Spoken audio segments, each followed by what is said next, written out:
Once again, this is part of the Multilingual California Project, is offering a statewide free biliteracy network made possible through the California English Learner Roadmap EWIC implementation grant, really just supporting the vision of implementing biliteracy programs, multilingual programs across the state, and also the recognition, which is what we'll go a little bit deeper on. How do we recognize students for their multilinguistic talents from PK through 12th grade and even in higher education? As shared earlier, Sarah and I are here with you today. We are part of the MCAP team. Our MCAP partners are just amazing, passionate educators who believe in the vision of a global California 2030 and a vision of implementing the EL roadmap policy. Joining us from San Diego County, I shared this in a minute ago, Isela Jacobo from San Diego County. We also have from San Bernardino, Angelica Hurtado, and a couple of our colleagues may be joining during the presentation. From Fresno, we have Lisa Clark, and from Orange County, Dr. Nicole Chavez. And from Butte, we have our colleague Holly Harding. And together, we continue to work hard on providing free statewide professional development and some that is tailored specifically for those 5 county offices of education. Our Multilingual California Project goals are to continue to build capacity among all educators, including school leaders, in implementing the English Learner Roadmap policy, and to create a collaborative statewide network, which is why we are here today, to continue to share best practices, listen to other colleagues, and lean on some of the resources provided through MCAP and also our colleagues from the California Department of Education, all with the goal of supporting the implementation of the EL roadmap policy. Now, just a few reminders. At our last networks, many of you were here at previous networks, but we learned about the different pathways to biliteracy. Our colleagues from the California Department of Education, Gina Garcia-Smith, joined us, and she shared some resources and links and additional information on how do you implement and recognize students from elementary to middle through high school, some of that alignment, right? We also saw some examples on the state seal implementation. Our colleagues from San Diego County and San Bernardino provided examples on how they recognize students, how they engage families in the community, and how they build school site teams to roll up our sleeves and do this implementation of the state seal to recognize our students. And we learned about nationwide seal of biliteracy programs. I do believe our colleagues from Velasquez Press may have entered the room already, but I think Arthur was here with us the last time, sharing a little bit about some of that data on nationwide seal of biliteracy implementation programs. We're thankful to their collaboration and partnership, and also keeping us posted on what's most recent with the nationwide seal of biliteracy programs. Our outcomes for today are to continue to build a statewide network of support as we build awareness on the different pathways to recognize our students on the state seal of biliteracy, as well as that pathway recognition for our earlier elementary and middle school grades. We also want to share best practices for implementing and growing the seal of biliteracy. And we want to make some time during today's time together to network and around a little bit of the liberatory collaboration. So to get us started, I'm going to go ahead and invite my colleague Sarah Kennedy to bring us into a conversation about liberatory collaboration. Welcome, Sarah.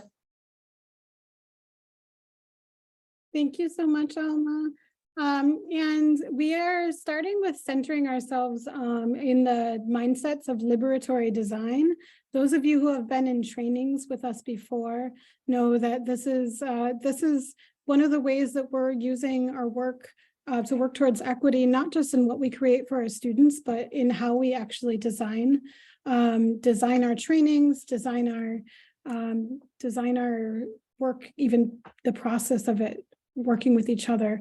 And something that I wanted to add here specifically is one of the mindsets is seek liberatory collaboration. And there's a quote from the liberatory design slide deck, which I'm going to put in the chat if you're interested in seeing more. But in this network in particular, we're really trying to lean into that relationship between designers and the communities we're working with. And I want us to think about that both in our process today, how we're working together, and how we're thinking of how we are going to involve our families, our students, our communities in this work, because I think that's going to be really key when it comes to implementing these recognitions and truly creating a multilingual California. So I'm going to put in the chat a link to the slide deck if you are the liberatory design slide deck, if you want to look deeply into that. Those of you who have been at other MCAP trainings may have already seen us take one of these mindsets that we're using to frame our different conversations at various trainings and sessions. With that said, I want to look at the big picture. The reason why we're looking at the programs and the recognitions we're examining and collaborating on today, and that is an initiative called Global California 2030. This is the ambitious goal to expand multiliteracy in California, in our state. And this is the reason behind all the funding that's going into increasing programs, multilingual education programs. It's what funds our MCAP grant, is money that the state of California is putting towards multilingual education. And Global California 2030 describes the metrics the state is using to determine whether or not those investments have been successful, whether or not we're making progress. And specifically, I want to point out two metrics. By 2030, the goal is in California to have half of all K-12 students participate in programs leading to proficiency in 2 or more languages. And by 2040, the hope is that 3 out of 4 students, that's the majority of students in California, earn the state seal of biliteracy. So there's the high school state seal of biliteracy that we'll look at, but then looking back to get there, to get to the seal, to 3/4 of students in California earning that state seal, we want to increase the number of students who are participating in programs that lead to proficiency.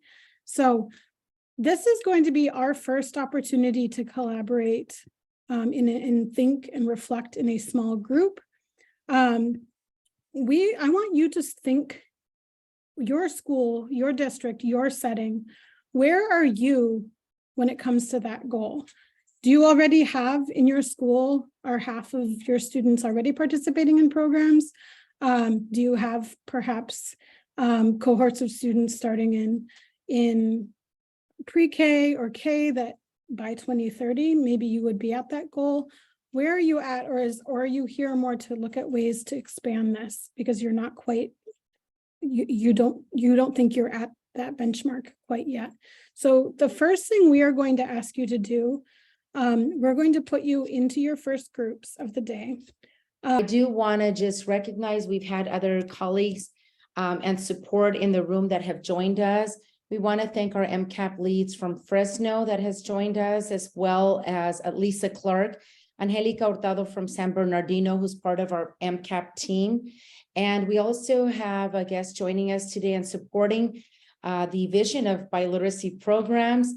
GQ is joining us from the California Department of Education, and we're very grateful for the collaboration with the CDE in providing resources and support for all school districts and schools to implement and recognize the linguistic talents of our students. So thank you for being here with us today. Our Cabe Familia, Lori, thanks for joining us. So turning it back to you, Sarah. So we have, just a reminder, there are 4 recognitions available in California currently.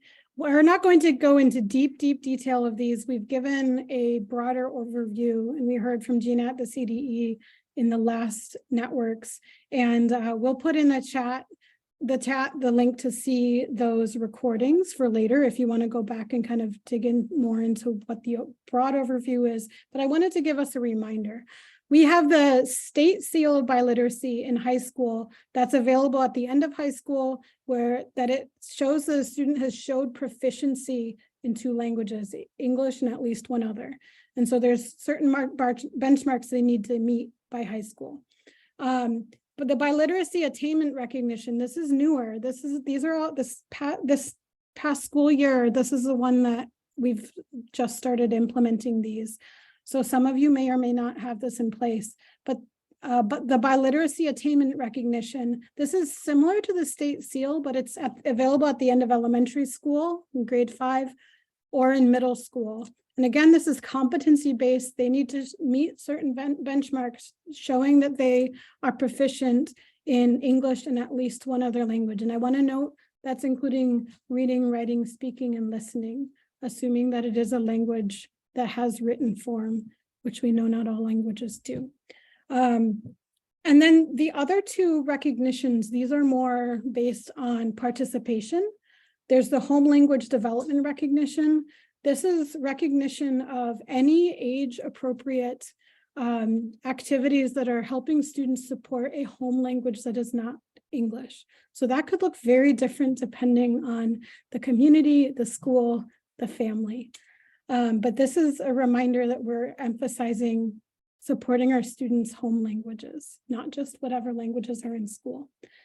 And then finally, there's the biliteracy program participation recognition. This is a recognition of participation in any biliteracy programs that are eventually going to lead to proficiency. So it's not like the attainment recognition or the seal that's saying they have reached proficiency, but it's saying they have been participating in a program that will lead them to proficiency. So I wanted to divide this up in how you might think about which of these perhaps are the ones to explore for your school or district. By grade level for elementary from PK through 5, those 3 pathways are an option. And same thing from middle 6 through 8. Any of those pathways could fit depending on your school setup and your program models. In high school, we have the state seal, and I do want to give a reminder. We heard from SDSU about their university seal of biliteracy and cultural competence, and we're going to put that link in the chat as well. As a reminder, if you want to go back to the recordings and hear more from Dr. Alfaro, it's really a inspiring program because they're including not just language proficiency, but that cultural competency. So that's something we've heard a lot more details about before, but I wanted to give that that note because it looks like we're mostly PK through 12 in this room, but know that there are options for universities as well. So we're really thinking of that, recognizing biliteracy throughout our students' lives. So we've got these by grade level. I also wanted to remind you there's a difference between participation and proficiency. The state seal and the biliteracy attainment recognition, this is students have met certain benchmarks to show they are proficient in English and one other language at least. The other 2 pathways, the home language development recognition, the biliteracy program participation recognition, those ones are recognizing participation in programs that are going to lead them to proficiency, but they haven't reached it yet. So this, I believe this is really an opportunity for all schools, no matter what their program models are, to recognize students' multilingualism and really give these recognitions are a way to show there are those multiple pathways to proficiency.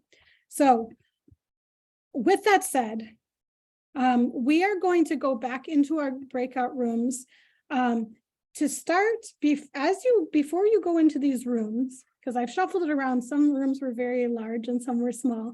As we're shuffling those around, we are putting in the chat a link to these recognitions based on what we just shared and what you know about these so far, or what you might already have what you might already have. People are going to be back. I think everyone is back. Here we are. And that was slightly longer than last time, but we know it also was never enough time. These networks go so fast. And we did see some people were able to capture notes. I know not everybody did because some people were driving. Hopefully you had a chance to connect and really lean into the network part of this network. I don't know if anyone wants to share out either which recognitions are already in place or would best fit your school setting, or share about the challenges you've encountered so far that you anticipate and who you might engage with to meet those challenges. So you can either, oh, I see Constance. Are you able to unmute yourself and share? You know, one of the things that's so heartbreaking is that if you don't do a good job on the,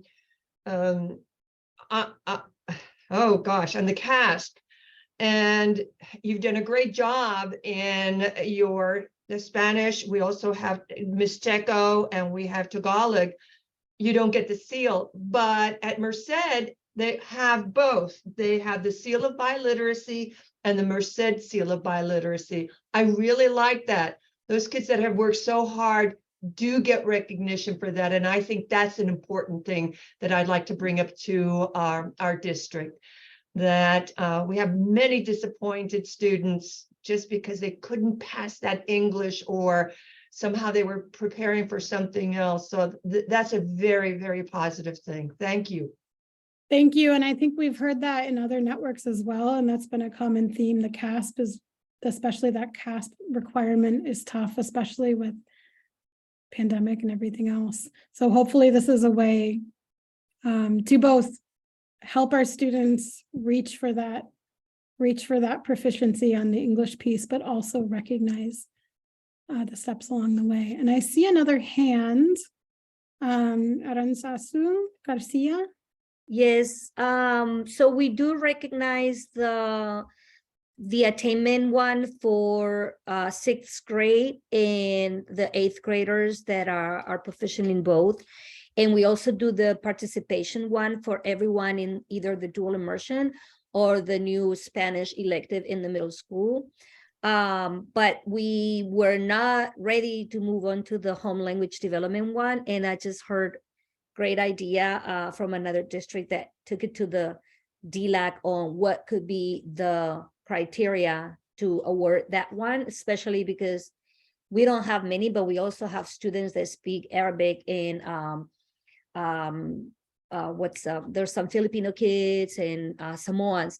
And the problem was like, how do we monitor this? What's the accountability piece? And I think I'm just going to take it to DLAC and see what they come up with and try to do the home language development one as well. So that was a great idea.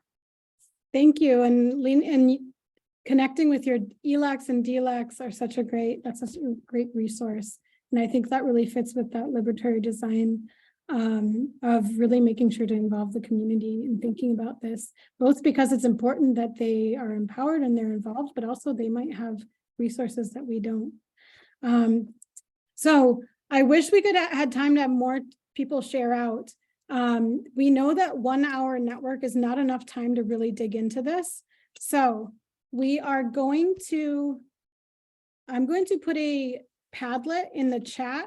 This is a chance for you to add some more specific questions, any lingering questions you have, either about those specific recognitions. We have columns for each of the 4 recognitions, or just other general questions.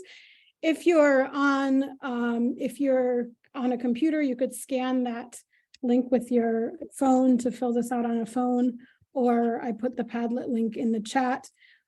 We are going to use these questions, and normally I would pause and give you time to think and do that, and then you will have that in a moment. But I want to tell you what we're going to use these questions and this feedback for. Like I said, 1 hour network is not enough, but we have taken the feedback we've already gotten, and we're going to use feedback from this network For MCAP is creating a biliteracy webinar series specifically around these 4 recognitions. And we're starting with 2 sessions for families, February 28th and April 11th. The first part is going to be an overview of what those recognitions are. And then the second part is a session focused on creating a plan, choosing which of those would be a good recognition to advocate for it in their specific school setting, and creating a plan of how families can support with that advocacy piece, especially with things like the home language recognition, things that really parents are really essential partners in this work. And so that's why we're starting with 2 sessions for families. These will be in Spanish with interpretation to English. If you have, those are the interpretation capacities we have at CABE right now, and we're welcome to others who can collaborate with other languages, but that's to start. And now we have 2 more sessions in May for educators and administration school leaders. All of you, if you want to dig more into this. The first one will be on the biliteracy attainment recognition, the state seal of biliteracy, those that require proficiency. And the second session on May 16th will be focused on the home language development and the biliteracy program participation and recognition.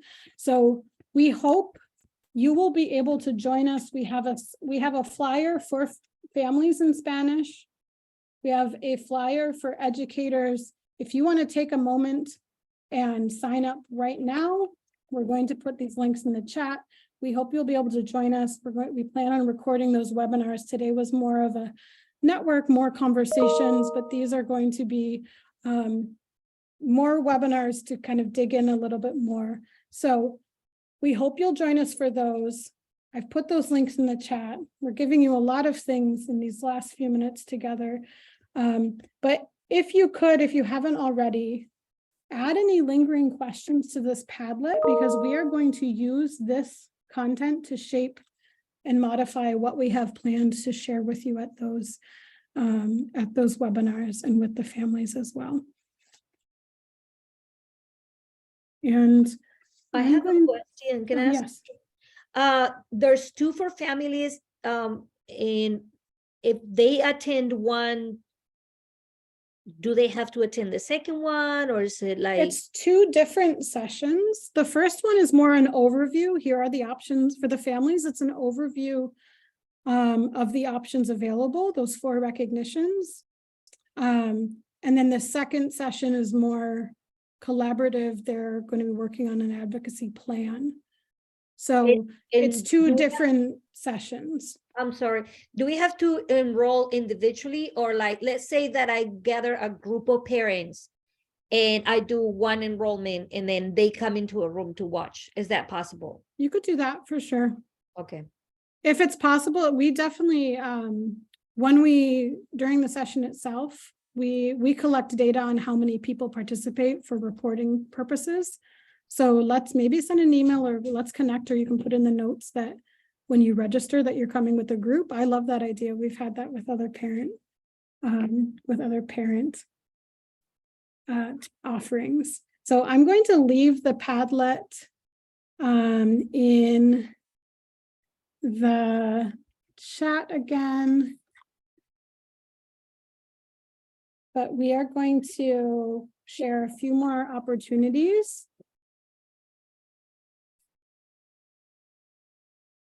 At the end here, before you go, and all of these things we will give we'll reshare the link both in the chat and in a follow-up email. We'll share all the links that have been shared today, because we know it's been a lot. So a few reminders: at our CABE 2023 conference in Long Beach, if you're attending, feel free to join our MCAP convening on Thursday afternoon if you're going to be there. For anyone working with Asian languages, there's a new free Asian Languages Institute.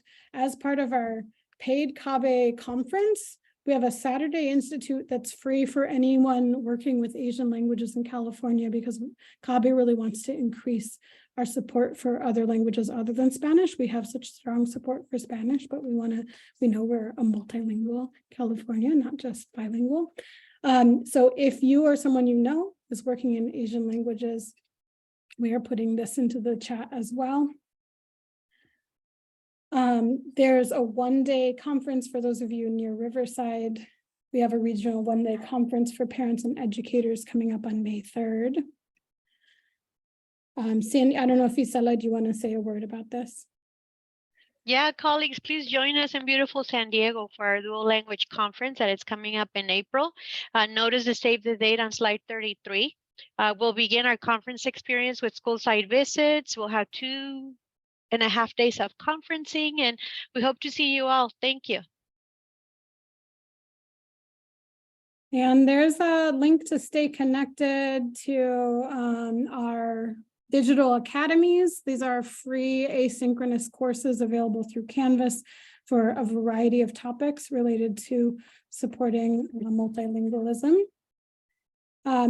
If you know anyone who is interested in becoming a teacher, especially classified staff, we're trying to recruit classified staff to get certified while working full-time at a school. So if you have people in your community who would be interested, please feel free to share that link with them. We have a dual language design thinking network as well. The next session is in April. For those of you working in dual language settings, this might be an opportunity for you. For those of you working in early childhood settings or expanding your early childhood programs, we have the third session of our professional learning series coming up in March. Even if you didn't come to the first two, you're welcome to join us. And finally, this is a one-pager for educators, all the offerings for educators, both in our partner districts and free statewide